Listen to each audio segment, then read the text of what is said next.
Negdje u prostoru i vremenu, među nebrojenim galaksijama, u beskonačnoj mreži tvari i energije koje čine poznati svemir, nalazi se jedna posebna.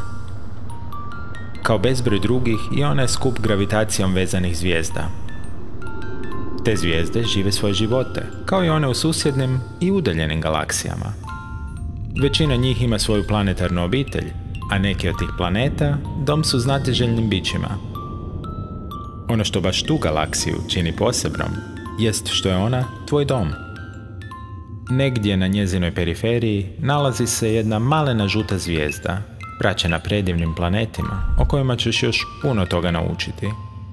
Na jednom od tih planeta, plavoj kuglici, trećoj po redu od svoje tople zvijezdice, spremaš se utonuti u san. I u jednom trenutku, na jednom mjestu tog nepojmljivog golemog svemira, pitaš se što ćeš sanjati noćas i što ćeš saznati sutra. Taj trenutak i to mjesto za tebe su čitav svemir. Sutra će ti se sve činiti nešto većim, ali uz dovoljno znatiželje i znanja, ne i strašnijim. Lijepo sanjaj.